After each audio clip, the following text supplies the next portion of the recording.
అనురాగ వీచికలు 5వ భాగం 4వ భాగంలో వసుధ వేరే పెళ్లి ఎందుకు చేసుకుందో తెలియక సతమతమవుతున్న జయంత్కు సుష్మకు వసుధ జానకి గురించి జయంత్ మోసం గురించి పూర్తిగా వివరిస్తుంది. దాంతో జయంత్ నిర్ఘాంతపోతాడు. ఇక అక్కడ ఉండలేక బెంగళూరు బయలుదేరుతాడు. కథ కొనసాగుతుంది. బస్సు ఆగింది. విద్యార్థులందరూ బిలబిల్లాడుతూ బస్సు దిగారు. ఆకాశమంతా మేఘాలతో నిండి ఉంది. సన్నగా జల్లు పడుతోంది. అందరూ తమ తమ దగ్గరున్న రెయిన్ కోట్స్ తీసి ధరించారు. వారందరూ కలిసి సెలవు రోజులు కావడం వల్ల ప్రపంచ ప్రఖ్యాతి చెందిన డిస్నీల్యాండ్ సందర్శించాలని విహారయాత్రకొచ్చారు. వాల్ట్ డిస్నీ నిర్మించిన సుందర స్వప్నలోకం డిస్నీల్యాండ్. తమ బాయ్ ఫ్రెండ్స్ని తీసుకుని అమ్మాయిలు జట్లు జట్లుగా విడిపోయారు. అలా విడిపోయిన వాళ్ళు ఒకళ్ళనొకళ్ళు కౌగులించుకుని ముద్దులు పెట్టేసుకుంటూ ముసిముసిగా నవ్వుకుంటూ కబుర్లు చెప్పుకుంటున్నారు. అక్కడ వారికి అది సర్వసామాన్యం కనుక ఎవరూ పట్టించుకోరు. కానీ జయంత్కి ఆశ్చర్యంగా అనీజీగా ఉంది ఆ వాతావరణం. మొదట్లో వీళ్ళ శృంగారానికి ప్రైవసీ లేదా ఉండదా అనుకునేవాడు. కానీ అక్కడి వాతావరణంలో కొన్ని రోజులు గడిపాక పరిస్థితులు వాళ్ళనలా ప్రోత్సహిస్తున్నాయని గ్రహించాడు. తనతో బాగా స్నేహంగా ఉండే మిత్రుడు జార్జ్ తన గర్ల్ ఫ్రెండ్తో వెళ్ళిపోయాడు. ఒంటరిగా మిగిలిపోయాడు. జయంత్ మెల్లగా లోపలికి నడిచాడు. అక్కడ చాలా ఎత్తున ఉన్న పెద్ద గ్లోబును చూసి అందులో ఏముందా అని ఆశ్చర్యపోయాడు. హలో, మృదుమధురమైన గొంతు వినిపించి ఉలిక్కిపడ్డాడు. అక్కడ తనని ఇంతగా పలకరించే వాళ్ళెవరున్నారబ్బా అనుకుంటూ తల తిప్పి పక్కకు చూశాడు. కళ్ళ ముందు మెరుపు మెరిసినట్లు ఫీల్ అయ్యాడు. గులాబీ రంగు పాలు రంగరించి మలిచినట్లున్న శరీర వర్ణం, ముగ్ధత్వం నిండిన ముఖవర్చస్సుతో నిలబడి ఉన్న ఆ యువతి చూస్తూ రెప్పవాల్చడం మర్చిపోయాడు జయంత్.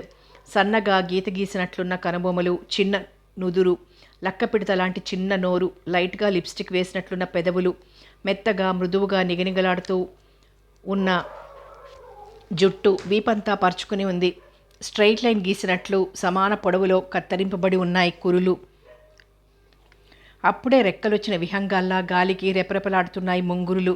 ఎడమ చేతికి గోల్డ్ కలర్ వాచి జీన్స్ డ్రెస్లో ఉంది. హలో మిస్టర్, ఏమిటలా రెప్పవాల్చకుండా చూస్తున్నారు? వీణానాదంలో ఉన్న మృదువైన పలకరింపు విని ఉలిక్కిపడి బలవంతంగా చూపులు మరల్చుకున్నాడు జయంత్. తడబడే గొంతుతో ఐఎమ్ సారీ అన్నాడు. It's all right. మీరు ఇండియా నుంచి వచ్చారా? అవును. మీకెలా తెలుసు? ఆశ్చర్యంగా చూశాడు. మిమ్మల్ని చూస్తేనే తెలుస్తోంది. భారతీయులంటే నాకు చాలా ఇష్టం, అభిమానం. ఎక్కడ కనిపించినా ఇట్టే పోల్చుకోగలను. నాకున్న ఫ్రెండ్స్లో చాలామంది భారతీయులే. భారతదేశం పట్ల, అక్కడి ప్రజల పట్ల మీకున్న అభిమానానికి కృతజ్ఞతలు. నా పేరు జయంత్. ఇక్కడ MBA చేయడానికి వచ్చాను. మీ పేరు తెలుసుకోవచ్చా? ష్యూర్. నా పేరు జానకి. కోర్స్ ఇక్కడ వాళ్ళందరూ జానీ అని పిలుస్తారనుకోండి. మీరెలా పిలిచినా నాకు అభ్యంతరం లేదు అంది నవ్వుతూ. Very glad. ఇండియన్ నేమ్ పెట్టుకునే అంత అభిమానం ఉందన్నమాట. మా ఇండియా అంటే స్వదేశం మీద అభిమానం పొంగి పొర్లింది అతని హృదయంలో. ఎస్, చెప్పానుగా, భారతదేశం అంటే నాకు చాలా ఇష్టమని. మీ సంస్కృతి, పురాణాలు అంటే నాకు చాలా చాలా ఇష్టం. ముఖ్యంగా రామాయణంలోని శ్రీరాముడు, సీత పాత్రలు నాకు నచ్చాయి. అందుకే జానకి అని పేరు పెట్టుకున్నాను. ఆ కాసేపటికే ఎన్నో రోజుల నుంచి స్నేహితులు అన్నట్లుగా కబురు చెప్పుకున్నారిద్దరు. మిమ్మల్ని ఇక్కడ ఇలా కలుసుకోవడం నాకు చాలా సంతోషంగా ఉంది జానకి. మీరొక్కరే వచ్చారా? భలేవారే, మేము మీలాగే విహారయాత్రకు వచ్చాం. అందరూ వాళ్ళ ఫ్రెండ్స్తో కబుర్లు చెప్పుకుంటూ వెళ్ళిపోయారు. మీకెవరు ఫ్రెండ్స్ లేరా? బాయ్ ఫ్రెండ్స్ లేరా అంది పెదవులు విడినట్లు నవ్వుతూ. అదేమిటి, ఇక్కడ అమ్మాయిలకి బాయ్ ఫ్రెండ్, అబ్బాయిలకి గర్ల్ ఫ్రెండ్స్ లేకుండా ఉండరట కదా? అవును, మీ దేశంలోలా ఇక్కడ అది తప్పు కాదు, చాలా సహజం. అబ్బాయిలు ఎవరు డేటింగ్స్కి పిలవకపోతే తల్లిదండ్రులు తమ కూతుళ్ళని డాక్టర్ దగ్గరికి తీసుకెళ్తారు కూడా. ఎందుకు? తెల్లబోయాడు. ఆమెలో ఏమైనా లోపముందేమో, అందుకే అబ్బాయిలు డేటింగ్స్కి పిలవడం లేదేమోనని. బాప్రే, అయితే కష్టమే. అబ్బాయికి అమ్మాయితో, అమ్మాయికి అబ్బాయితో స్నేహం ఉండి తీరాలన్నమాట. అన్నమాట కాదు, ఉన్నమాట. ఇద్దరు అబ్బాయిలు ఇద్దరు అమ్మాయిలు కలిసి కనుక తిరుగుతుంటే హోమోసెక్షువల్స్ అనుకుంటారు. అయితే పుస్తకాల్లో నేను చదివింది నిజమేనన్నమాట. మా ఫ్రెండ్ జార్జ్ చెప్తే తనలా నన్ను కూడా అమ్మాయిల చుట్టూ తిరిగేలా మార్చడానికి అంటున్నాడని అనుకున్నాను. అయితే మీకెందుకు లేరు బాయ్ ఫ్రెండ్సు?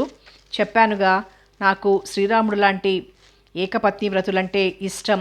ఎన్ని కష్టాలు ఎదురైనా భర్తనే దైవంగా భావించే సీతా మహాసాధ్వి అంటే చెప్పలేనంత ఇష్టం.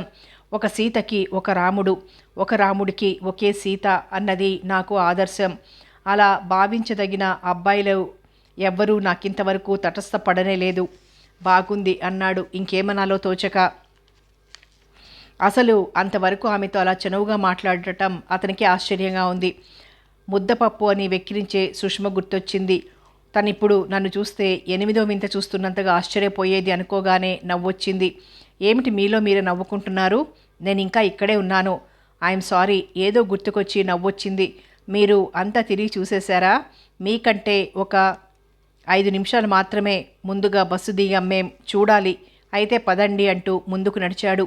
ఎదురుగానున్న పెద్ద గ్లోబులో కాసేపట్లోనే 40,000 సంవత్సరాల నాటి చరిత్ర దర్శనమిచ్చింది. ట్రావెలర్స్ కోసం ప్రత్యేకంగా ఏర్పాటు చేయబడిన రైలు పెట్టెలో కూర్చుని అంతా చూస్తూ మరో లోకంలో విహరిస్తున్నట్లు అనుభూతి చెందారు. ఫ్యాంటసీ ల్యాండ్, లిబర్టీ స్క్వేర్, ఏప్కాట్లోని మిక్కీ మౌస్ ఊరేగింపు మొదలైన వింతలెన్నో చూశారు. అంతకుముందు తను 2-3 సార్లు చూసి ఉండడంతో జయంతికి అన్నీ వివరించి చెప్పింది జానీ. దేవేంద్ర లోకాన్ని పోలిన ప్రదేశంలో అప్సరస లాంటి అందాల భామతో కలిసి తిరుగుతుంటే అతనికి ఇంద్రసింహాసనం అధిష్ఠించినంత గర్వంగా ఉంది. ట్రింగ్ ట్రింగ్ అంటూ ఇంటర్కమ్ మోగడంతో శిఖరాగ్రం మీద నుంచి ఎవరో అగాధంలోకి తోసేసినట్లు ఫీల్ అయ్యాడు జయంత్. ఎవరో డీలర్స్ వచ్చారంటూ పిఏ అందించిన వార్త విని వారిని లోపలికి పంపించమన్నాడు. వారితో మాట్లాడవలసిన వ్యవహారం గురించి ఆలోచిస్తూ వెనక్కి జార్లబడ్డాడు రిలాక్సింగ్గా. బెంగళూరులో పని తొందరగానే ముగించుకుని హైదరాబాద్ వచ్చేసి మేనమామ కుటుంబంతో కలిసి చెల్లెల పెళ్లికి బయలుదేరాడు జయంత్. మగపెళ్లి వారి తరపు చుట్టానివి అనుకుంటున్నావా ఇంత తిరిగ్గా వచ్చావు అంటూ వదినగారు వేళాకోళం చేసింది. పెళ్లి 2 రోజులు మాత్రమే ఉండగా వచ్చిన మరిదిని చూసి. చెల్లాయి పెళ్ళవుతుంటే మగపెళ్లి వారి తరపు అని ఎలా అనుకుంటాను కానీ అన్నీ ఒక్క చేతి మీద సమర్థించుకురాగల వదినగారుంది కదా అన్న ధీమాతో కాస్త ఆలస్యంగా వచ్చాను తిప్పికొట్టాడు. సుష్మని చూస్తే లతకి జాలేసింది. ఇదివరకటి కంటే కాస్త చిక్కినట్లు అనిపించింది. చిలిపితనం కాగడా వేసి వెతికినా కనిపించదా మొహంలో. హుందాతనం, గాంభీర్యం అదనపు ఆభరణాలుగా ఆమె అందానికి మరింత వన్నె తెచ్చినట్లున్నాయి. చక్కనమ్మ చిక్కిన అందమే. జయంత్ తిరస్కరించడం వల్లనే ఆమెలోని ఆ మార్పుకి కారణమని ఊహించగలిగింది. ఇంత అందాన్ని, సుగుణశీలిని ఏవో అపోహలతో అనుమానాలతో దూరం చేసుకుంటున్న జయంత్ మీద కోపం కూడా వచ్చింది. ఈమె ఎవరి స్వంతం కావాల్సిందో తనలో తనే అనుకుంది. వసుధ వేరొకతన్ని పెళ్లి చేసుకుందని విని వర్ధనమ్మ నోటికొచ్చినట్లు తిట్టింది రామచంద్రరావు కుటుంబాన్ని. పొరపాటు తనదే కానీ బయటికి చెప్పలేడు. కక్కలేక మింగలేక అవస్థపడసాగాడు జయంత్ ఆ తిట్లు వింటూ. పురుషోత్తమ శాస్త్రికి మౌనమే శరణ్యమైంది. తల్లి పెట్టే శాపనార్థాలు వినలేక, పోనీలేమ్మా, పెళ్ళి ఇంట్లో ఎందుకలా తిడతావు? వాళ్ళకి చేసుకోవాలనిపించింది, చేసుకున్నారు. ఎందుకమ్మా అనవసరంగా మనం రొస్టుపడటం? తల్లిని సముదాయించాడు. తండ్రి దగ్గరకు వెళ్ళి, నాన్న, నేను పంపించిన 20,000 సరిపోయాయా? ఇంకా ఏమైనా అవసరం పడుతుందా అని అడిగాడు. చాలేరా, ఇప్పటికీ చాలా సర్దుబాటు చేశావు. ఎవరి కోసం? నా చెల్లెల కోసమే కదా. దగ్గరుంచుకుని అవసరమైతే ఖర్చు పెట్టండి అంటూ కొంత డబ్బు తీసి తండ్రికిచ్చాడు జయంత్. మగపెళ్లివారు పెళ్లికి తరలొచ్చారు. విడిదింటి ఏర్పాట్లు పర్యవేక్షించే బాధ్యత జయంత్ మీద పడింది.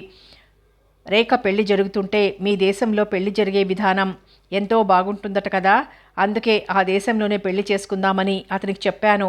జానకి వసుధకి రాసిన ఉత్తరంలోని వాక్యాలు గుర్తుకొచ్చాయి జయంత్కి. చేతిలో ఉన్న అక్షంతల్ని అలాగే పట్టుకొని అక్కడి నుంచి లేచి వెళ్ళిపోయాడు.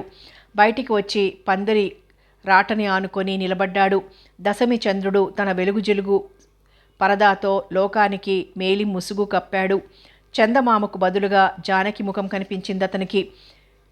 రామ్, నిన్ను నేను బంగారు లేడి తెమ్మని అడగను, కానీ మీ పెద్దవాళ్ళని ఒప్పించి నన్ను పెళ్లి చేసుకో. జానీ అభ్యర్థన.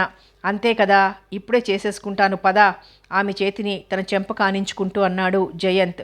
నోనో, ఇక్కడ కాదు, మీ ఇండియాకు వెళ్ళాక చేసుకుందాం. మూతి బిగించి తల అడ్డంగా ఊపింది. అబ్బా, అంతవరకు ఆగాల్సిందేనా? దీనంగా ముఖం పెట్టాడు. ఎందుకో ఆ పోజు? ఓ ఉంగరం వేలికి తొడిగి పెళ్ళైనట్లే అంటూ నన్ను పూర్తిగా నీదానిగా చేసుకున్నావుగా, ఇంకెందుకు ఆరాటం? చిలిపిగా నవ్వింది. నేను పెళ్లి చేసుకోనేమోనని నీకు అనుమానంగా ఉందని. రామ్, మరోసారి ఎప్పుడూ అలా మాట్లాడకు. నీ మీద నాకు పూర్తి నమ్మకం ఉంది. అందుకే ధైర్యంగా నీకు చేరువ కాగలిగాను. నువ్వు రాముడు లాంటి ఏకపత్ని వ్రతుడివి, సచ్చీలుడివి కావాలి. అదే నా కోరిక. అందుకు ప్రతిగా నా ప్రేమను నీకు ధారపోశాను. నా కోరికను నెరవేర్చి నా ప్రేమను ఫలింపచేస్తావనే నమ్మకం నాకుంది. అందుకే నీ పేరు మరొకటైనా నిన్ను నేను రామని పిలుస్తున్నాను. ఇంత అందాల రాశివి, మందార మల్లివి నాకు అందుబాటులో ఉంటూ కనువిందు చేస్తూ మనసుని ఉర్రూతలుగింపచేస్తుంటే నేను మరొక స్త్రీని కన్నెత్తి చూడగలనా దేవి? అంటే ఒకవేళ ఏ కారణం చేతనైనా ఈ అందం పోతే అప్పుడు నువ్వు నన్ను వదిలేస్తానన్నమాటే కదూ? ఏడవడానికి సిద్ధంగా ఉందన్నమాట అప్పటికే. అరెరే, నువ్వు ఆ రూట్లో వచ్చావా? సరే, సారీ మేడం. నా కంఠంలో ప్రాణం ఉన్నంత వరకు నిన్ను తప్ప మరొక స్త్రీతో స్నేహం చెయ్యను, సరేనా? నిన్ను రామని ఎందుకు పిలుస్తున్నానో తెలుసా? నువ్వు శ్రీరామచంద్రుడంతే దీక్షాపరుడివి, ఏకపత్నివ్రతుడివి కావాలని నా కోరిక. అందమైన అమ్మాయిల్ని డేటింగ్స్కి పిలుచుకోవడం, వారితో పెళ్లి కాకముందు నుంచే శారీరక అనుబంధాన్ని పెంచుకోవడం అన్నీ ఈ దేశంలోనే జరుగుతాయి ఎక్కువగా. మీ దేశంలోని ఆడపిల్లలు ఎవడైనా కన్నెత్తి చూస్తే కాల్చేస్తాం అన్నంత డాషింగ్గా తయారవుతున్నారు ఈ రోజుల్లో. ఎందుకు? మామూలుగా చూస్తే పర్లేదు కానీ తినేసేలా గుడ్లగూబల కామోద్రేకంతో చూసినా సహించరు. ప్రాణం కన్నా శీల ముఖ్యమని భావించే స్వభావం భారతీయ మహిళలది. అవునట, విన్నాను. ఒకవేళ దురదృష్టవశాత్తు రేప్ చేయబడితే తమంతట తాము ఆత్మహత్య చేసుకుంటారట కదా? అవును డియర్, నేను కూడా భారత స్త్రీలాగే ఉండాలని మనస్ఫూర్తిగా కోరుకుంటున్నాను. Thank you dear. మీ దేశ సాంప్రదాయాన్ని వదిలిపెట్టి మా దేశ సాంప్రదాయాన్ని అనుసరించాలని ఉవ్విళ్ళూరుతున్నావు. So great. Really I love you so much. నీనా అన్న భేదం లేదు.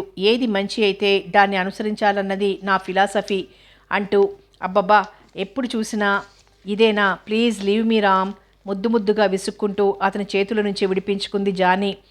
జానీ డియర్, అసలు ఆ భగవంతుడు బావా నిన్నే ఏమిటి ఇక్కడ నిలబడ్డావు? సుష్మా భుజం తట్టేసరికి ఉలిక్కిపడి వాస్తవంలోకి వచ్చాడు జయంత్. పెళ్లి చూడకుండా ఒంటరిగా నిలబడి ఇక్కడేం చేస్తున్నావు? మావయ్య పిలుస్తున్నారు. సారీ పద అంటూ పందింట్లోకి వచ్చేసరికి వధువు వరుడు తలంబ్రాలు పోసుకుంటున్నారు. ఆ కళ్ళల్లో ఆ చేతల్లో ఎంత ఉత్సాహం, ఎంత ఆనందం! జీవితాంతం కలిసి నడవడానికి ఒప్పందం, మానసికంగా కూడా కుదుర్చుకోవడానికి అన్నట్లు ఓరకంట ఒకరినొకరు చూసుకుంటూ కళ్ళతోనే బాసలు చేసుకుంటున్నారు. అడవిన ఉసిరిక చెట్టు కాయ కాసింది, సముద్రం ఉప్పుతో జత కలిసింది. గ్రామ్ఫోన్లో ఘంటసాల స్త్రీ పురుషుల అనుబంధానికి భాష్యం చెప్తున్నాడు. నూతన దంపతులు లేచి చెయ్యి పట్టుకొని పెద్దలందరికీ నమస్కరిస్తున్నారు.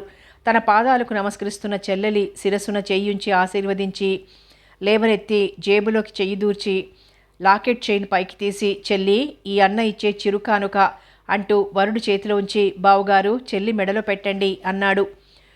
రామదాసు సీతాదేవికి 3వ మంగళసూత్రం చేయించాడట. జయంతు ఇప్పుడు చెల్లెలి మెడలో 3వ మంగళసూత్రం కట్టిస్తున్నాడన్నమాట. వరసకి మేనత్తైన ఒక ఆవిడ వేళాకోళం చేసింది. 3వ మంగళసూత్రం అని ఎందుకు అనుకోవాలత్తయ్యా? ముందు కట్టిన 2 మంగళసూత్రాలని కలిపి ఒకటిగా బంధించి మీరిద్దరూ కలిసి ఒక్కటిగానే బ్రతకాలని చెప్తూ వారి మనసుల్ని పెనవేసి ఉంచుతుంది ఈ చైను అన్నాడు జయంత్. అన్నయ్య, అన్నగారి అనురాగానికి రేఖ కళ్ళల్లో నీళ్లు తిరిగాయి. ఏ సిసింద్రి, నవ్వుతూ నవ్వించడమే గాని నీ కళ్ళల్లో నీళ్లు నిండకూడదమ్మా. కర్చీఫ్ తీసి చెల్లెలి కళ్ళు తుడిచాడు. తన చెల్లెలి స్థానంలో జానకి ఉన్నట్లు అనిపించింది జయంత్కి. ఆ కళ్ళల్లో కోటి దివ్వెల కాంతి, మహా సామ్రాజ్యాన్ని గెలుచుకున్నంత సంతోషం. ఒకచోటే ఇంతసేపు నిలబడిపోతే ఎలా? తరువాతి కార్యక్రమాలు ఇంకా చాలా ఉన్నాయి. పురోహితుని హెచ్చరింపు. వెనక్కి జరిగాడు జయంత్.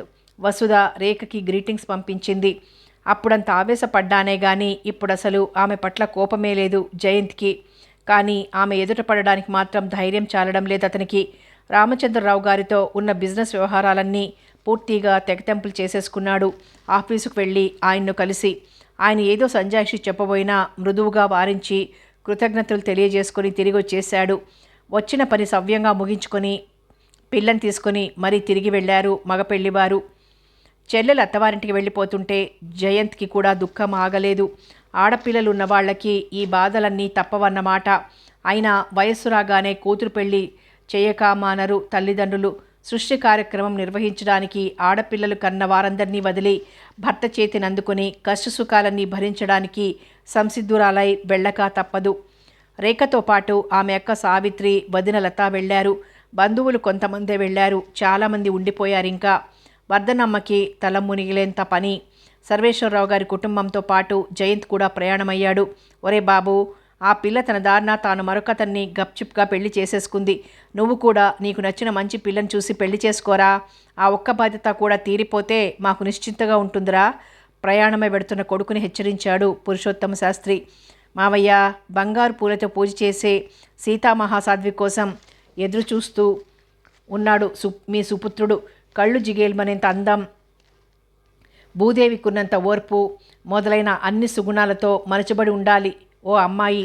వేళాకోళం చేసింది సుష్మ. అన్ని సుగుణాలు ఆ అమ్మాయిలో ఉండాలని కోరుకునే ముందు మనలో ఉన్న సుగుణాలని మనం తరచి చూసుకోవాలి కదమ్మా. భార్య సీతాదేవిలా ఉండాలనుకునేవాడు తను శ్రీరాముడిలా ఉన్నానా లేదా అని ఆత్మపరిశీలన చేసుకోవడం చాలా అవసరమమ్మా అన్నాడు పురుషోత్తమ శాస్త్రి. నాన్న, నేను బెంగళూరు వెళ్ళాక ఉత్తరం రాస్తానులేండి అనేసి అక్కడి నుంచి గబగబా బయటికి వచ్చేశాడు జయంత్. మామయ్య, బావ తొందరగానే పెళ్లి చేసుకుంటాడు, మీరు అనవసరంగా బెంగ పెట్టుకోకండి అన్వయంగా అంది సుష్మ. వాడికి అసలు కళ్యాణ గడియ ఉందో లేదో అనిపిస్తోందమ్మా భారంగా అన్నాడు పురుషోత్తమ శాస్త్రి. మావయ్య, తన పెళ్ళి అయితే గాని నేను పెళ్లి చేసుకోనని బావకు చెప్పేశాను. అంచేత కాస్త ఆ ప్రయత్నాలు మొదలు పెడుతూనే ఉన్నాడు ఈ మధ్య. కాకపోతే అతను ఏ పిల్లని చేసుకుంటానన్నా మీరు అడ్డు చెప్పకూడదు. ముందరి కాళ్ళకి బంధం వేసింది. మాదేముంది తల్లి, ఆ రామచంద్రరావు కూతుని చేసుకుంటానని వాడంటే సరేననలేదు. పెళ్లి చేసుకునేది వాడు, కాపురం చేసేది వాడు. వాడికి అన్ని విధాలా అనుకూలమైన అమ్మాయి కావాలి కానీ మాకు అభ్యంతరం ఎందుకుంటుందమ్మా? నువ్వు కానప్పుడు ఇంకెవరైతే ఏమిటే తల్లి. నా బ్రతుకిలా అయిపోయి ఆ ఒక్కగానొక్క వర్ధనమ్మ మాటల్ని అత్తయ్య, పెళ్ళిళ్ళు స్వర్గంలో నిశ్చయం అవుతాయని ఎవరికి ఎవరో రాసిపెట్టున్నారో తెలియదని మీరేగా చెప్తుంటారు. మా ఇద్దరికీ రాసిపెట్టలేదంతే. అత్తయ్య, బావ పెళ్లి చేసుకోబోయే అమ్మాయి నీ మేనకోడలే అనుకో. ఇంక నీకు ఈ బాధ ఏమీ ఉండదు. నీ కొడుకుని పెళ్లి చేసుకోకపోయినా నేను నీ మేనకోడలినే అంది సుష్మ మేనత్త గుండెల్లో తలదాచుకుంటూ. అవును తల్లి, నువ్వెప్పటికీ నా మేనకోడలివేనమ్మా. నువ్వు 10 కాలాల పాటు పిల్లా పాపలతో చల్లగా ఉండాలి తల్లి. అప్పుడు నేనొక్కదాన్నే ఆ ఇంటి ఆడపడుచుని. ఇప్పుడు నువ్వొక్కదానివే ఆ ఇంటి ఆడపడుచువి. అందుకే నువ్వంటే నాకింత ప్రేమ తల్లి. ఈ అభిమానమే నాకు శ్రీరామరక్షత్తయ్య, వెళ్ళొస్తాను అంటూ వర్ధన్నమ్మకి పురుషోత్తమ శాస్త్రికి పాదాభివందనం చేసి బయటికొస్తూ అత్తయ్య, రేఖ వచ్చాక ఉత్తరం రాయమని చెప్పంటూ కారెక్కి కూర్చుంది. బావగారు, అమ్మాయి పెళ్లికి మీరందరూ వారం రోజుల ముందుగా రావాలి. సర్వేశ్వరరావు మరోసారి హెచ్చరిస్తుండగానే కారు రివ్వున ముందుకు దూసుకుపోయింది శరవేగంతో. కాలింగ్ బెల్ మోగడంతో బాత్టబ్లో నుంచి లేచి ఒంటికి టవల్ చుట్టుకొని వచ్చి తలుపు తీశాడు Jayant. Hello, good morning brother. కరచాలనం చేస్తూ లోపలికొచ్చాడు జార్జ్. మార్నింగ్. వాట్ బ్రదర్, వెళ్ళిన పని ఏమైంది? డ్రెస్ చేసుకుంటూ అడిగాడు జయంత్. నేను వెళ్ళడము కాకపోవడమునా అంటుండగానే జానకి మే ఐ కమీన్ అంటూ లోపలికి రావడంతో జార్జ్ లేచి నిలబడి జానీని విష్ చేసి సాయంకాలం సామాన్లు పంపిస్తానన్నాడు బ్రదర్. ఇక నేను వస్తానంటూ వెళ్ళిపోయాడు. ఏం సామాన్లేమిటి మహాశయ? పాట్లోని టీ కప్పుల్లో పోస్తూ అడిగింది జానీ. ఏం సామాన్లు అని మెల్లగా అడుగుతున్నావా? ఇంటికి ఇల్లాలు వచ్చేసరికి ఇంట్లో అన్ని సామాన్లు ఉండొద్దు కొంటెగా నవ్వాడు జయంత్. పెళ్ళవ్వాలే గాని సామాన్లు రాకపోతాయా ఏమిటి? వేళకోళం మాని అసలు విషయం ఏమిటో చెప్పు. అదే జాని, అమ్మకి నాన్నగారికి అన్నయ్యకి వదినలకి చెల్లాయిలకి బట్టలు వగైరా కొన్ని సామాన్లే ఏవేవో తెమ్మని జార్జికి చెప్పాను. జార్జికా? భలే వాడివే, ఇండియా మొహమైనా ఎరగనివాడు. అక్కడి వాళ్ళు ఎటువంటి బట్టలు కొనుక్కుంటారో అతనికేం తెలుస్తుంది? పద, మనిద్దరం పెడదాం. నాకు ఇప్పుడు వీలు కాదు జానీ. యూనివర్సిటీకి వెళ్ళి సర్టిఫికెట్లు అవి తెచ్చుకోవాలి. కావలసిన రంగులు డిజైన్స్ గురించి అతనికి చెప్పాను. సరే, నీ ఇష్టం అని ఊరుకుంది జానీ. అతని వెంట యూనివర్సిటీకి వెళ్ళింది.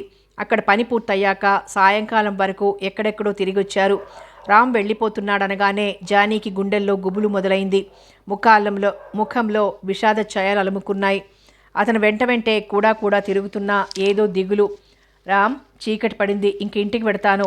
బయలుదేరబోతుంటే ఆమెని తన చేతుల్లో ఇరికించుకొని జానీ, ఎందుకింత బాధపడుతున్నావు? అమ్మకి నాన్నగారికి చెప్పి ఒప్పించి వెంటనే లెటర్ రాస్తాను. అప్పుడు నువ్వు వచ్చేద్దువు గాని రంగరంగ వైభవంగా నువ్వు కోరుకున్న విధంగా మనం పెళ్లి చేసుకుందాం ఆప్యాయంగా హత్తుకున్నాడు. రామ్, నిన్నే నమ్ముకున్నాను. ఇంక ఏం చేసినా నీ ఇష్టం. పట్టు విడిస్తే అప్పుడే వెళ్ళిపోతాడేమోనన్న భయంతో, దిగులుతో, తపనతో అతని మెడ చుట్టూ ఉన్న చేతుల్ని మరింత బిగించింది జానీ. జానీ డియర్, నిన్ను విడిచి నేను మాత్రం ఉండగలనా అంటూ ఆమెనెత్తి బెడ్ మీదకి చేర్చాడు. ఈ రాత్రికి ఇంటికి రావడం లేదని మీ మమ్మీకి ఫోన్ చేయి అంటూ నంబర్ డయల్ చేసి ఆమెకు అందించాడు. ఆమె ఫోన్లో మాట్లాడుతున్నంతసేపు కూడా అతని పెదవులు ఆమె శరీరాన్ని మృదువుగా స్పృశిస్తూనే ఉన్నాయి. ఆ రాత్రి ఇద్దరికీ ఒక్క క్షణం కూడా కంటి మీద కునుకులేదు. ప్లెయిన్ ఎక్కే వరకు అతనితోనే గడిపింది. అతని 2 చెంపల్ని ముద్దాడి గట్టిగా కౌగిలించుకుంది. చివరిసారిగా నీళ్లు నిండిన కళ్ళతో వీడ్కోలు పలికింది. పోస్ట్ అంటూ కేక వినిపించడంతో ఆలోచనల నుంచి తేరుకుని బయటకొచ్చి పోస్ట్ అందుకున్నాడు జయంత్. దస్తూరిని బట్టి సుష్మ రాసిందని గ్రహించాడు. కబరు చించి చదవడం మొదలుపెట్టాడు. ప్రియమైన బావకి సుష్మ రాయునది. బావా, నేను చెప్పిన విషయం గురించి ఏం ఆలోచించావు? నా పెళ్లికి ముహూర్తం నిర్ణయం చేశారు. వచ్చే నెల 23వ తేదీన పెళ్లి. ఈలోగా నువ్వు కూడా ఏదో ఒక నిర్ణయానికి వస్తే ఎంతో సంతోషిస్తాను. నీకోసం ఇంకా కొన్నాళ్ల పాటు వాయిదా వేద్దామనుకుంటే మమ్మీ డాడీ ఇష్టపడడం లేదు. ఇన్నాళ్లుగా లేనిది ఇప్పుడు మగపెళ్లివారు కూడా తొందర పెడుతున్నారట. బావా, 10 రోజులు ముందుగా వచ్చి తనకి సహాయంగా ఉంటానని డాడీ ఊహిస్తున్నారు. కొడుకువైనా మేనల్లుడివైనా నువ్వే కదా. రేఖ అత్తవారింట్లోనే ఉంది. మొన్ననే లెటర్ రాసింది. ఏ విషయం వెంటనే జాబురాయి, ఎదురు చూస్తుంటాను. ఇట్లు సుష్మ. అమెరికాలో జానీతో కలిసి తిరిగిన ప్రదేశాలు, చెప్పుకున్న ఊసులు, చేసుకున్న బాసలు అతని హృదయంలో సుళ్ళు తిరుగుతున్నాయి. రెక్కలు కట్టుకుని వెళ్ళి ఆమె దగ్గర, ఆమె కౌగిట్లో వాలాలన్నంత తహతహగా ఆర్తిగా ఉంది. తళుక్కున ఒక మెరుపు మెరిసింది అతని మనసులో. కళ్ళు తుడుచుకుంటూ దిగ్గున లేచి ఫోన్ అందుకుని నంబర్ డయల్ చేశాడు. చెప్పలేనంత ఆరాటంగా, అలజడిగా ఉందతనికి. ఫోన్ గణగణ మోగింది. చేతిలో ఉన్న సిగరెట్ పారేసి గబుక్కును అందుకుని చెవి దగ్గర పెట్టుకున్నాడు జయంత్. ఆ ఫోన్ కోసమే అతను ఎంతోసేపటి నుంచి ఎదురు చూస్తున్నాడు. హలో, ఎవరు మాట్లాడేది? నేను జయంత్ని మాట్లాడుతున్నాను. రామ్, వణుకుతోంది జానీ కంఠం. జానీ, ఆర్తిగా ఆత్మీయంగా పిలిచాడు. రామ్, నేను నీకు గుర్తున్నానా? సారీ జానీ, ఆ విషయాలన్నీ ఇక్కడికి వచ్చాక తీరిగ్గా మాట్లాడుకుందాం. అంటే నువ్వు నన్ను ఇంకా ప్రేమిస్తున్నావా రామ్? జానీ, ఒక రాముడికి ఒక సీత కదూ. నాకు నిన్ను ఎప్పటికీ ప్రేమిస్తూనే ఉంటాను. నా మాట నమ్ము ప్లీజ్. నా కంఠంలో ప్రాణం ఉన్నంతకాలం నిన్ను నమ్ముతాను రామ్. నేను నీదాన్ని. Thank you Johnny, thank you so much. నువ్వు సాధ్యమైనంత తొందరగా బయలుదేరొచ్చాయి. నీ నుంచి ఈ మాట వినడం కోసమే నేను ఇంకా బ్రతికి ఉన్నాను రామ్. ఇప్పుడే ఈ క్షణంలోనే నీ దగ్గరికి వచ్చేయాలని ఉంది రామ్. ఫోన్లో ఆపరేటర్ హెచ్చరిస్తోంది సమయం అయిపోయిందని. Okay Johnny, bye. ఎయిర్పోర్ట్లో నీ కోసం ఎదురు చూస్తుంటానంటూ రిసీవర్ని గట్టిగా ముద్దు పెట్టుకున్నాడు జయంత్. అటు నుంచి ఆమె పెట్టిన ముద్దుకి ఒళ్ళు జలధరించింది. ఎడమ చేత్తో బుగ్గ తడుముకుంటూ ఫోన్ పెట్టేసొచ్చి మంచం మీద పడుకున్నాడు. మనసు కాస్త కుదుట పడింది. శరీరం చిత్రంగా పులకరించింది. అవ్యక్తమైన ఆనందంతో పొంగిపోతూ డబుల్ కాట్ మీద అట్నుంచి ఇటు ఇట్నుంచి అటు పొర్లాడు. నిద్ర రాలేదు. లేచి కూర్చొని లెటర్ ప్యాడ్ కలం అందుకున్నాడు. వెంటనే రాసే మూడ్ లేదనిపించి వాటిని విసిరికొట్టాడు. జానీ ఫోటోలను తనివి తీరా చూస్తూ ఏవేవో కబులు చెప్పుకుంటూ కాలం గడిపాడు. ఇప్పుడు ఎవరైనా చూస్తే తనను పిచ్చివాడనుకుంటారనుకొని నవ్వుకున్నాడు. ప్లేన్ ల్యాండ్ అవుతోంది. ఉద్వేగంతో దడదడా కొట్టుకుంది జయంత్ గుండె. ఒక్కొక్కరే దిగుతున్నారు. భుజాన ఎయిర్ బ్యాగ్, చేతిలో సూట్ కేస్, గాలికి రెపరెపలాడుతున్న జుట్టు, లేత గులాబీ రంగు మీద పెద్ద పెద్ద పూలున్న నైలెక్స్ చీర, కళ్ళకి కళ్ళజోడు, హై హీల్స్ టకటకలాడించుకుంటూ దిగి వస్తున్న జానీని చూసి చెయ్యూపుతూ అందర్నీ తప్పించుకొని ముందుకు పరిగెత్తాడు జయంత్. చేతిలో ఉన్న సూట్ కేస్ కింద వదిలేసి అతను చాపిన చేతుల్లో వాలిపోయింది జానీ. ఇద్దరి కళ్ళల్లోనూ నీళ్లు నిండుకున్నాయి. రామ్, నిజంగా నువ్వు? జానీ, ఇంటికి వెళ్ళాక తీరిగ్గా మాట్లాడుకుందాం. గతించిన విషయాలు గుర్తుకు తెచ్చుకొని ఈ సంతోష సమయంలో దుఃఖమయం చేసుకోవద్దు అన్నాడు ఆమె చేతిని మృదువుగా నొక్కుతూ. తను ఉన్నది ఇండియా అన్న విషయం గుర్తురాగానే అతని నుంచి చటుక్కున దూరంగా జరిగింది. కమాన్, వెల్కమ్ డియర్. భారతదేశం నీకు స్వాగతం పలుకుతోంది అన్నాడు కింద పడి ఉన్న సూట్ కేసును అందుకుంటూ. Thank you Ram. ఇన్నాళ్ల తర్వాత నన్ను నిన్ను కలిపిన ఈ భారతదేశానికి జన్మ జన్మలకి రుణపడి ఉంటాను నేను అంటూ అతను వెంట నడిచింది. కస్టమ్స్ క్లియరెన్స్ పూర్తయ్యేసరికి మరో గంట పట్టింది. టాక్సీలో ఇద్దరు జయంత్ బస్ చేసిన హోటల్కి చేరుకున్నారు. అంతవరకు అదిమి పట్టిన దుఃఖాన్ని కాపుకోలేకపోయింది జానీ. అతని గుండెల మీద వాలి వెక్కి వెక్కి ఏడ్చేసింది. Johnny dear, please relax. నా వల్ల పొరపాటు జరిగిందని ఒప్పుకుంటున్నానుగా. నన్ను నమ్ము. ఇంకా నిన్ను ఏ విధంగానూ బాధ పెట్టను. ప్లీజ్ ఊరుకో మరి అంటూ ఆర్తిగా ఆమెను అక్కును చేర్చుకున్నాడు. వెక్కుతూ అలాగే చాలాసేపు ఉండిపోయింది జానీ. గులాబీ వర్ణపు ముఖం కంది మరింత ఎర్రబడింది. జానీ డియర్, మనం ఈవినింగ్ ఫ్లైట్లో హైదరాబాద్ వెళ్ళాలి. కాసేపు రెస్ట్ తీసుకో. నేనిప్పుడు విశ్రాంతిగా చాలా చాలా హాయిగా ఉన్నాను రామ్. ముందు మీ ఊరు కాకుండా హైదరాబాద్ ఎందుకు? మీ పేరెంట్స్ మన పెళ్ళికి ఇష్టపడలేదా? భయంగా అడిగింది. మహారాజులో ఇష్టపడ్డారు. హైదరాబాద్లో ఎల్లుండి మా మావయ్య గారు అమ్మాయి పెళ్ళుంది. నేను వెళ్ళకపోతే మా సుష్మ పీటల మీద కూడా కూర్చోదు.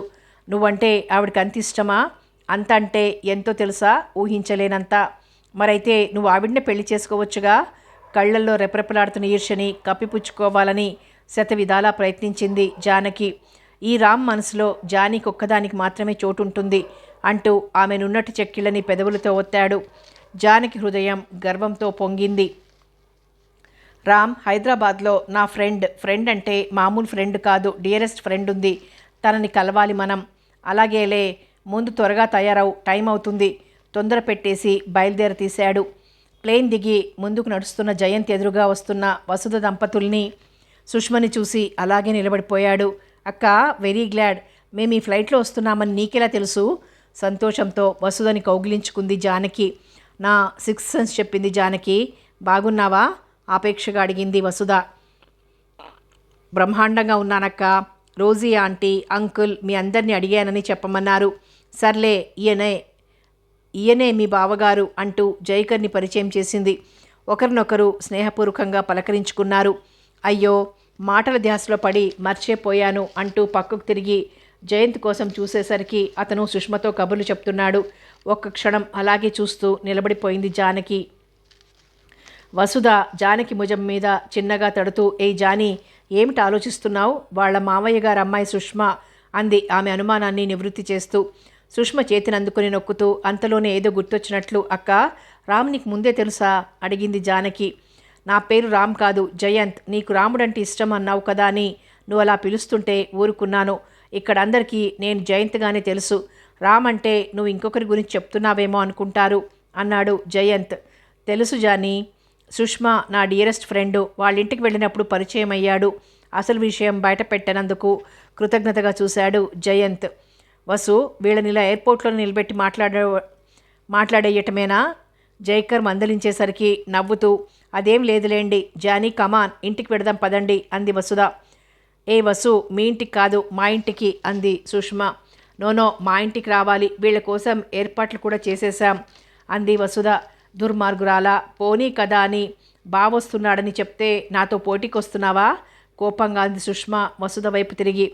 నేను పోటీకొచ్చాను, సరే దుర్మార్గురాలనే. మరి నువ్వెందుకు నాతో పోటీ పడడం? నువ్వు చాలా మంచిదానివి కదా.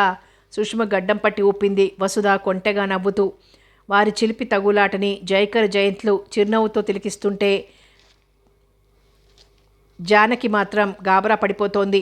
జయంత్ 2 అడుగులు ముందుకేసి, స్టాప్ మేడమ్స్, నేను ఒక చక్కని పరిష్కార మార్గం చెప్పనా అన్నాడు ఇద్దరిని ఉద్దేశించి. సరే చెప్పు. ఇద్దరూ సైలెంట్ అయిపోయారు. మేమిద్దరం డైరెక్ట్గా మా ఇంటికి వెళ్ళిపోతాం అన్నాడు జయంత్. ఇదిగో బావా, అలా కుదరదు. పెళ్లి కూతురు చేశాక అలా బయటికి తిరగకూడదని అమ్మ అరుస్తున్నా.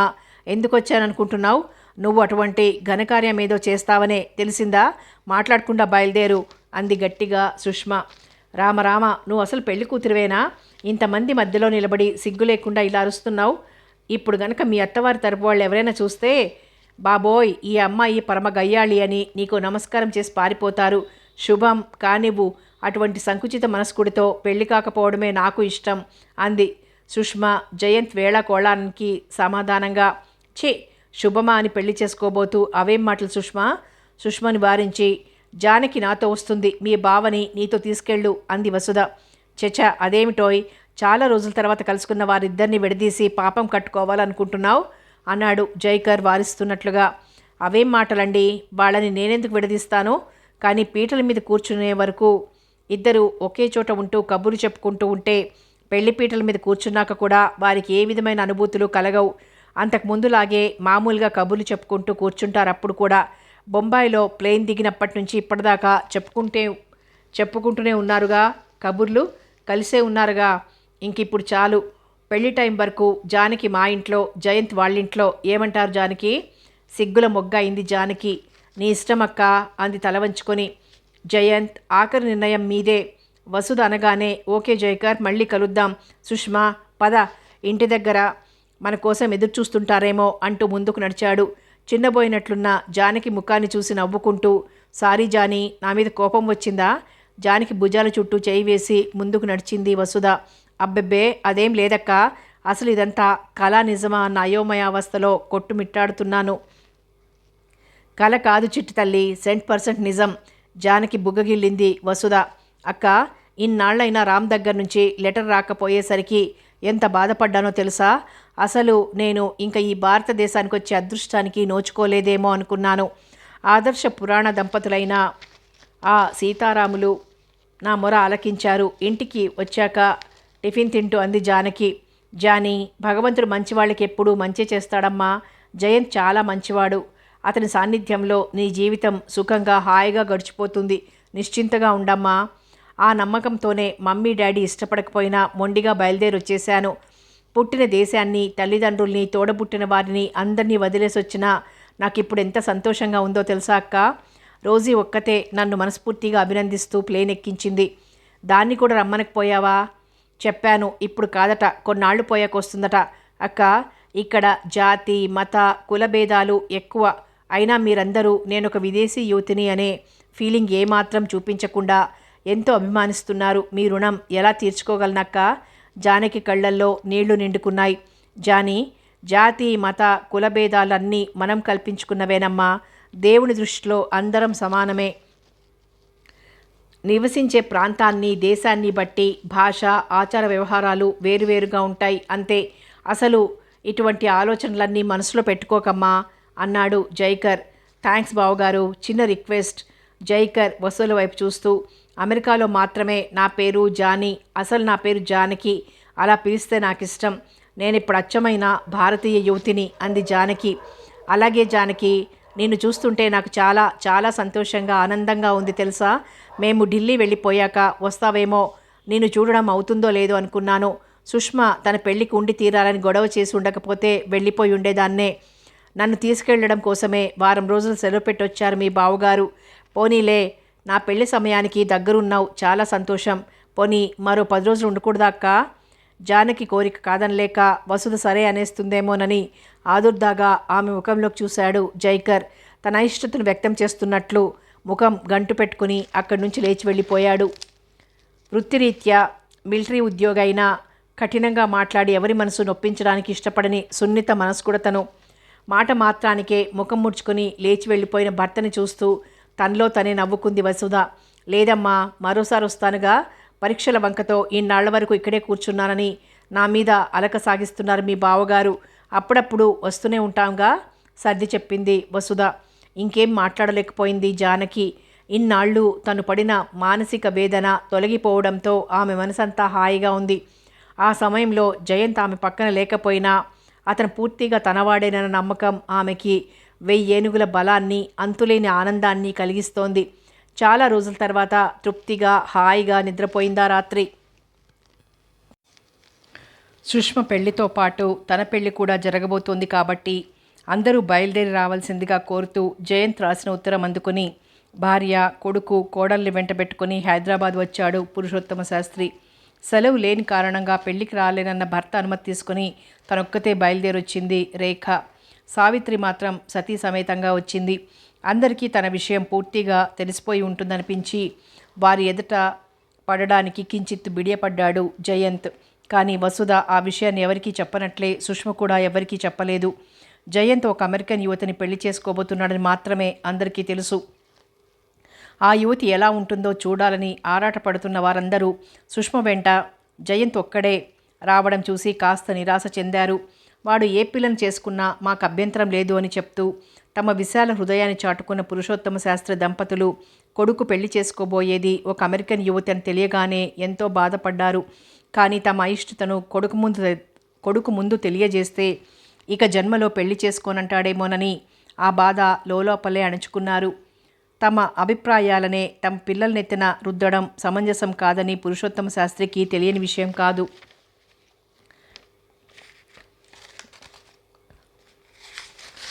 కాలం మారుతోంది. మారుతున్న కాలంతో పాటు మనుషులు ఆచార వ్యవహారాలు కూడా మారాలి. అప్పుడే సమాజం పురోగమిస్తుంది. ఈ విషయాలన్నీ అందరికీ తెలిసినవే అయినా ఆ మార్పును ఎదుర్కోవడానికి ప్రతివారు వెనుకంజ వేస్తూనే ఉంటారు. అటువంటప్పుడు ఇంకా అభివృద్ధి అనేది ఎలా సంభవం? పురాణాలలో అతి పుణ్య చరిత్రులుగా చెప్పబడుతున్న అరుంధతి, వాల్మీకి మొదలైన వారి గురించి అందరికీ తెలిసిన విషయమే. పురాణ కాలంలోనే లేని కులమతాల మీమాంస ఈ కాలంలో ఎందుకుండాలి? ఆ విషయం గురించి ఆలోచించడం, సాటి మనుషుల్ని ఆ వంకతో హీనంగా చులకనగా చూడడం క్షమించరాని నేరం అనిపించింది పురుషోత్తమ శాస్త్రికి. మానవత్వం కలిసి అందరి పట్ల సమభావంతో మెలగడమే నిజమైన భగవత్ సేవ అని ఆయనకు అనిపించింది. తన నియమాలని మార్చుకోడు, ఇతరుల మనసు నొప్పించడు, వారి అభిప్రాయాలు సమంజసమైనవే అని అనిపించినప్పుడు తనకిష్టం లేకపోయినా వ్యతిరేకించడు. వద్దనమ్మ మాత్రం ముందు నానా హంగామా చేస్తుంది. తనకి నచ్చని విషయమైతే తర్వాత పూర్వపరాలు తర్కించుకొని ఆటోమేటిక్గా తగ్గిపోతుంది. జయంత్ పెళ్లి చేసుకోబోయేది ఒక అమెరికన్ యువతిని అని విన్న వెంటనే కొడుకుని నానా తిట్లు తిట్టింది. అసలు ఆ పెళ్లి జరగడానికి వీల్లేదంటే వీల్లేదని కరాఖండిగా చెప్పేసింది. అన్నయ్య ఆవేశంతో వాడేదో అంటే మాత్రం అసలు నువ్వెలా ఒప్పుకున్నావు అంటూ అన్నగారిని నిలదీసింది. అత్తయ్య, బావని నమ్ముకుని ఆ దేశం నుంచి ఈ దేశం వస్తుందా అమ్మాయి? ఇప్పుడు మనం కాదంటే ఎక్కడికి పోతుంది చెప్పు? అయినా బావకి ఇష్టమైంది. ఇప్పుడు నువ్వు కాదంటే బావ మనసు కష్టపెట్టుకోడు. మేనత్తకి నచ్చజెప్పి సరేననిపించాలని సుష్మ తాపత్రయం. అవునత్తయ్య, ఇప్పుడు కాదంటే చిన్నబాబు అసలు ఇంకా పెళ్లి చేసుకోనంటాడు. అసలు ఇప్పటికైనా అతను పెళ్లి చేసుకోవడానికి ఒప్పుకున్నందుకే సంతోషించాలి. అతనికి ఇష్టమైన ఈ పెళ్లిని కాదని మరో అమ్మాయిని బలవంతంగా కట్టబెట్టినా ఎంతమాత్రం సుఖపడలేడు. అతని సుఖ సంతోషాల కంటే మీకు ఈ ఆచార వ్యవహారాలు పట్టింపులు ముఖ్యమా చెప్పండి అంటూ లత సుష్మకి ఒత్తాసు పలుకుతూ అత్తగారి పట్టుదలని సడలించే ప్రయత్నంలో భాగం పంచుకుంది. అవును వదిన, పిల్లల సుఖ సంతోషాల కంటే మనకి పట్టింపులు ఆచార వ్యవహారాలు ముఖ్యమా చెప్పు? మీ అన్నయ్య చెప్పారో లేదో కానీ మీ మేనకోడలికి కాబోయే అత్తారు కూడా మనవాళ్ళు కాదు. అబ్బాయి బుద్ధిమంతుడు, అమ్మాయి అంటే చాలా ఇష్టపడుతున్నాడని మీ అన్నయ్య మిగిలిన విషయాలకి ప్రాముఖ్యం ఇవ్వకుండా ఈ పెళ్లి నిశ్చయం చేసేశారు. పిల్ల గుణవంతురాలు బుద్ధిమంతురాలు అవునా కాదా అనే నువ్వు ఆలోచించాలి కానీ మిగిలిన విషయాలు కాదు. జయంత్ ఆ విషయాలన్నీ ఆలోచించకుండా ఆ అమ్మాయిని పెళ్లి చేసుకోవడానికి సిద్ధపడ్డాడంటావా? నా పెళ్ళి నా ఇష్టమని అతను అనకముందే మీరు ఒప్పేసుకుంటే మీ పెద్దరికము నిలబడుతుంది. మా అమ్మ నాన్న నా ఇష్టాన్ని ఎప్పుడూ కాదనరు అన్న భావం కలిగి అతని మనసులో మీ పట్ల ఉన్న అభిమానం రెట్టింపు అవుతుంది. వాళ్ళిద్దరూ అన్యోన్యంగా కాపురం చేసుకుంటుంటే చూసి ఆనందించడం తప్ప ఇక నీకు ఈ వయసులో కావాల్సిందేమిటి చెప్పు అంటూ యశోద కూడా జయంత్ని బలపరుస్తూ మాట్లాడడంతో మెత్తబడక తప్పలేదు వర్ధనమ్మకి. కాబోయే కోడలు ఎలా ఉంటుందో చూడాలని తహతహలాడుతున్నా ఆమెకి సుష్మ వెంట జయంత్ ఒక్కడే రావడంతో నిరాశ కలిగింది. కొడుకుని కుశల ప్రశ్నలు వేసి ఒక్కడివే వచ్చావు, అమ్మాయి ఎదురా అడిగింది. సుష్మ నవ్వుతూ, అత్తయ్య, నిన్నటి వరకు పెళ్లి జరగడానికి వీల్లేదంటే వీల్లేదని భీష్మించుకొని కూర్చున్నావు. ఇవాళ కొడుకుతో మిగతా విషయాలు మాట్లాడడం మానేసి ఆ అమ్మాయి గురించి అడుగుతున్నావు.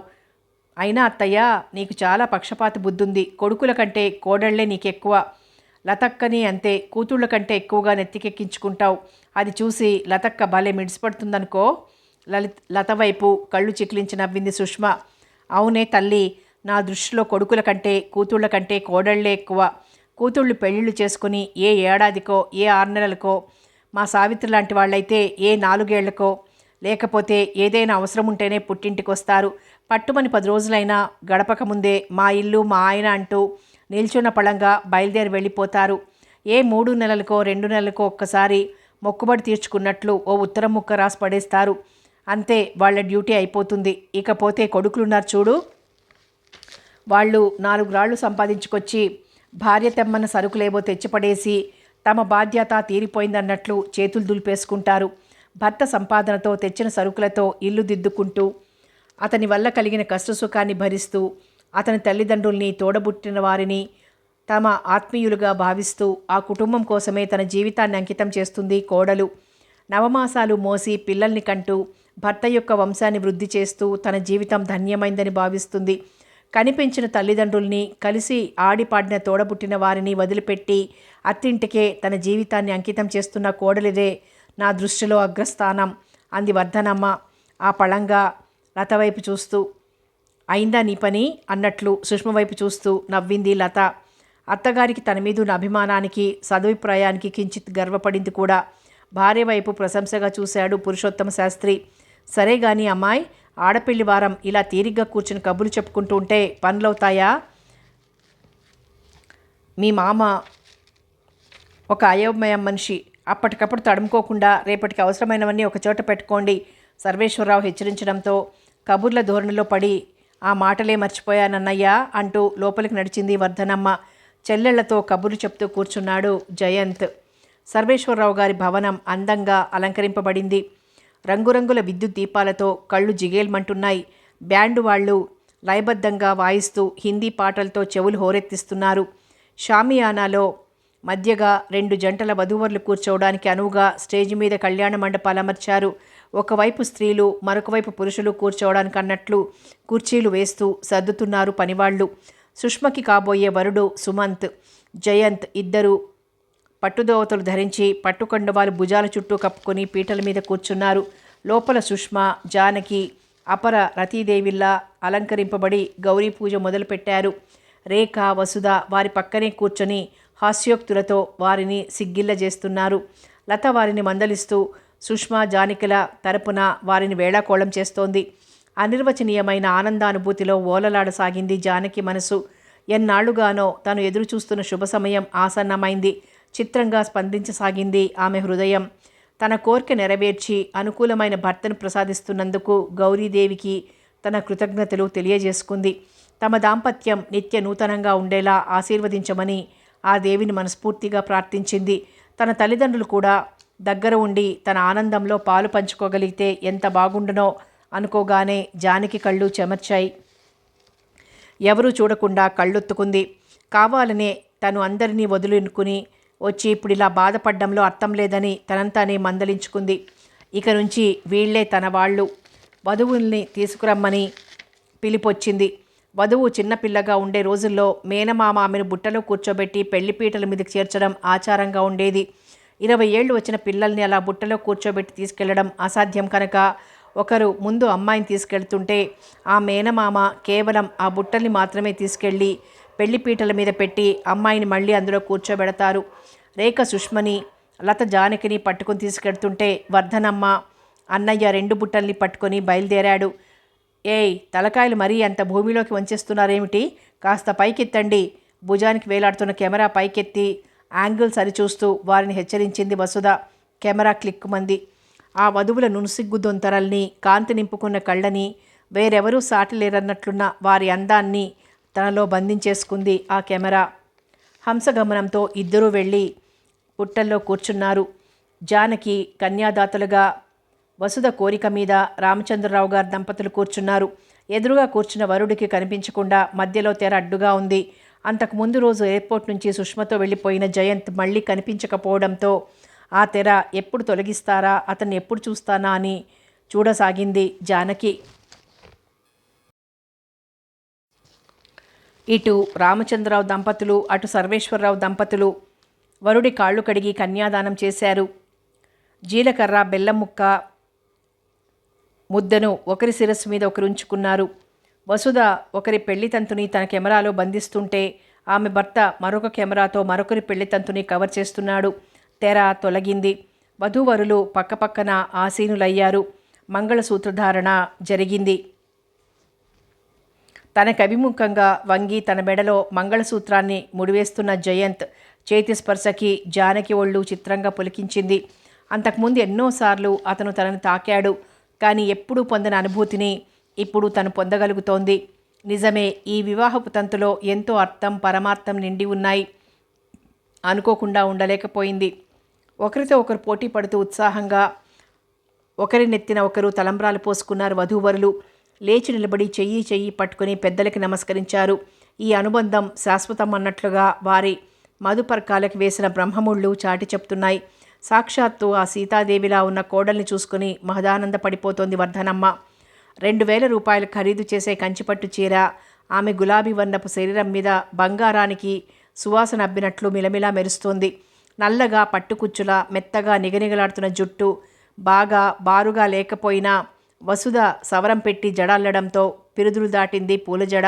సన్నగా ఉండి పొడవుగా పెరిగి అందంగా కట్ చేయబడిన గోళ్ళు గోరింటాకుతో ఎర్రగా పండాయి. 2 చేతులకి ఒత్తుగా గాజులు, బంగారపు కంకణాల మధ్య బంగారపు రంగు డిజైన్ ఉన్న గాజులు, మెడలో ఎర్రరాళ్ల నెక్లెసు, చేతులకి ఎర్రరాళ్ళు పొదిగిన జుంకాలు, చెవులకి ఎర్రరాళ్ళు పొదిగిన జుంకాలు, కాళ్ళకి గల్లు గల్లుమంటున్న మువ్వల పట్టీలు. ఈ అమ్మాయి అమెరికన్ యువతి అంటే ఎవరైనా నమ్ముతారా అనుకుని ఆశ్చర్యపోయింది వర్ధనమ్మ. తన పాదాలకి నమస్కరిస్తున్న జానకిని మనస్ఫూర్తిగా ఆశీర్వదించింది. తన మెడలో ఉన్న 3 పేటల చంద్రహారపు గొలుసు తీసి జానకి మెడలో వేసి అక్కుని చేర్చుకుంది. తనతో ఉదాసీనంగానే తప్ప ఆప్యాయంగా ప్రేమగా పలకరించిన అత్తగారి గురించి బాధపడుతున్న జానకి ఈ చర్యకి తబ్బిబ్బైంది. చూశారా మా అత్తగారి గొప్పతనం, మంచితనం అన్నట్లు వసుధ, రేఖ, సుష్మల వైపు కళ్ళు చికిలించి నవ్వింది లత. తల్లిదండ్రులకి పెళ్లి ఇష్టం లేదేమోనని కలత చెందుతున్న జయంత్ ఈ చర్య వల్ల తల్లి మనసు అర్థమై హాయిగా ఫీల్ అయ్యాడు. తల్లి గురించే తప్ప తండ్రి గురించి అట్టే దిగుల్లేదు అతనికి. సుష్మని పెళ్లి చేసుకోను అని అన్నప్పటి నుంచి జయంత్తో ముభావంగా ఉంటోందామె. ఇప్పుడు అవన్నీ ఆ సంశయాలు అన్నీ పటాపంచలైపోయాయి. రామచంద్రరావు దంపతుల వైపు నడుస్తూ తన చేతికి పెనవేసి ఉన్న జానకి చేతిని సున్నితంగా నొక్కి కళ్ళు చివరల నుంచి ఆమె వైపు చూశాడు ప్రేమగా. కొద్దిగా తల తిప్పి అతని వైపు చూసి సిగ్గుగా నవ్వింది జానకి. జానకి మనసంతా తృప్తిగా అంతు తెలియని ఆనందంతో నిండిపోయింది. మనసులో ఉన్న కోరికలన్నీ నెరవేరేది ఎంతమందికి? మనం అనుకున్నది ఒకటైతే జరిగేది మరొకటవుతుంది. మనుషుల జీవితాలతో ఆడుకోవడం అనేది భగవంతుడికున్న విచిత్రమైన అలవాటు. మనిషి అహంభావంతో ఎన్నో చెయ్యాలి, చేస్తున్నాను అనుకుంటాడు. అన్నీ తను అనుకున్నట్లు జరుగుతాయనుకుంటాడు. అజ్ఞానంతో అనుకున్నవి అనుకున్నట్లుగానే తూచా తప్పకుండా అమలు జరగాలనుకుంటాడు. ఆశతో ఏవేవో ఆశలు, ఆశయాలు ఊహించుకుంటూ క్షణక్షణానికి వాటిని పటిష్టం చేసుకుంటూ నరనరాల్లోనూ వాటి ఔన్నత్యాన్ని స్మరించుకుంటూ ఉంటాడు. కానీ విధి విలాసం అనేది చటుక్కున అడ్డపడి ఆశల్ని అడియాసలుగా చేసి ఆ మనిషిని అపరిమితమైన బాధకి గురి చేస్తుంది. అంతు తెలియని ఆవేదనకి గురి చేస్తుంది. ఆ దుఃఖం అతన్ని మృత్యుముఖానికి దగ్గరగా చేర్చినా మనం ఆశ్చర్యపోనవసరం లేదు. ఎవరో కొందరికి అదృష్టవంతుల జీవితాల్లో మాత్రం ఆ ఆశలకి రెక్కలొచ్చినట్లు వారి ప్రమేయం అట్టే లేకుండానే నెరవేరి వారిని ఉక్కిరిబిక్కిరి చేసేస్తాయి. సంతోష తరంగాలలో తేలియాడిస్తాయి. జయంత్ గురించి తను పెంచుకున్న ఆశలన్నీ అడియాసలయ్యాయని కుమిలిపోతున్న జానకి తీరా అన్నీ తను కోరుకున్న విధంగా జరిగేసరికి పురివిప్పిన నెమలిలా నాట్యం చేస్తోంది ఆమె మనసు. మిగిలిన తతంగాలన్నీ యథావిధిగా ముగిశాయి. జయంత్ పక్కన తనుండవలసిన స్థానంలో గర్వంగా సంతోషంగా నిలబడి ఉన్న జానకి పట్ల కించిత్ ఈర్ష్య కలిగింది సుష్మకి. నీ సుఖమే నే కోరుకున్నా, నిన్ను వీడి అందుకే వెడుతున్నా, ఘంటసాల పాడుతున్న పాట గుర్తుకొచ్చి నిజమే బావ సుఖంగా ఉండాలి, అందుకోసం తను ఈ బాధని సంతోషంగా మనస్ఫూర్తిగా భరిస్తుంది అని మనసుని శాంతింపజేసుకుంది. ఆ ఈర్ష్యని అలా పెరగనిస్తే భగ్గున మండి చివరికి సంసారాలనే నాశనం చేస్తుంది. ఆ విషయం తెలియని అవివేకి, అజ్ఞాని కాదు సుష్మ. అందుకే తనను తాను నిగ్రహించుకోగలిగింది. అందరూ భోజనాలు చేశారు. కళ్ళల్లో నీళ్లు, నోరు మండుతున్నా ఆంధ్ర వంటల్ని ఇష్టంగా తింది జానకి. జానకి అవస్థ చూసి వర్ధనమ్మే గాబరా పడిపోయింది. ఆ సాయంకాలం గ్రాండ్గా రిసెప్షన్ జరిగింది.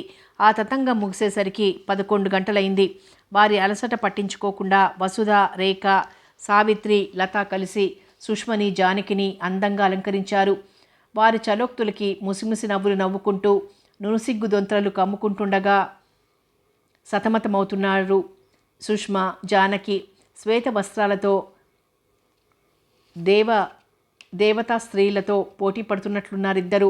వికసించిన పుష్పం లాంటి తన యవ్వనాన్ని పరిపూర్ణ పురుషుడైన, తనకు అత్యంత ప్రీతిపాత్రుడైన యువకునికి అర్పించగలిగినప్పుడే ఆ స్త్రీ జన్మకు సార్థకత. మహోన్నతమైన పర్వతం యొక్క నీడలా, మహా జలదిని అంటిపెట్టుకుని ఉండే ఇసుక తిన్నెలా, మహా భావం యొక్క అంశలా, అద్భుతమైన తేజస్సులోని కిరణంలా భాసిస్తుంది. తనకిష్టుడైన వ్యక్తిని భర్తగా పొందగలిగిన స్త్రీ. వైవాహిక జీవితంలో ముఖ్యంగా కావలసినవి భార్యాభర్తల మధ్య పరస్పర ప్రేమానురాగాలు. అవి పుష్కలంగా ఉన్నప్పుడు ఒకరి బలహీనతల్ని ఒకరు తేలిగ్గా క్షమించగలుగుతారు.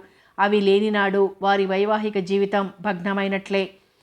నూతనంగా దంపతులైన వాళ్ళు తెలుసుకోవలసినవి, జీవితాంతం వరకు గుర్తుంచుకోవలసిన ముఖ్య విషయం అది.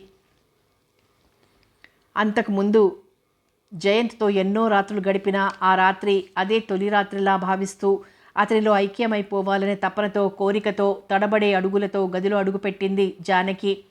ప్రకృతి పురుషుడు ఒకరిలో ఒకరు ఐక్యమయ్యారు. క్షణకాలం సృష్టి ఆగిపోయింది. నూతన దంపతుల మనశరీరాలు పులకించాయి. సృష్టి వారికి శుభాశీస్సులు పలికి తిరిగి చలనం ప్రారంభించింది. సమాప్తం. అనురాగ వీచికలు నవల సమాప్తం. మరో మంచి నవలతో మళ్ళీ కలుసుకుందాం.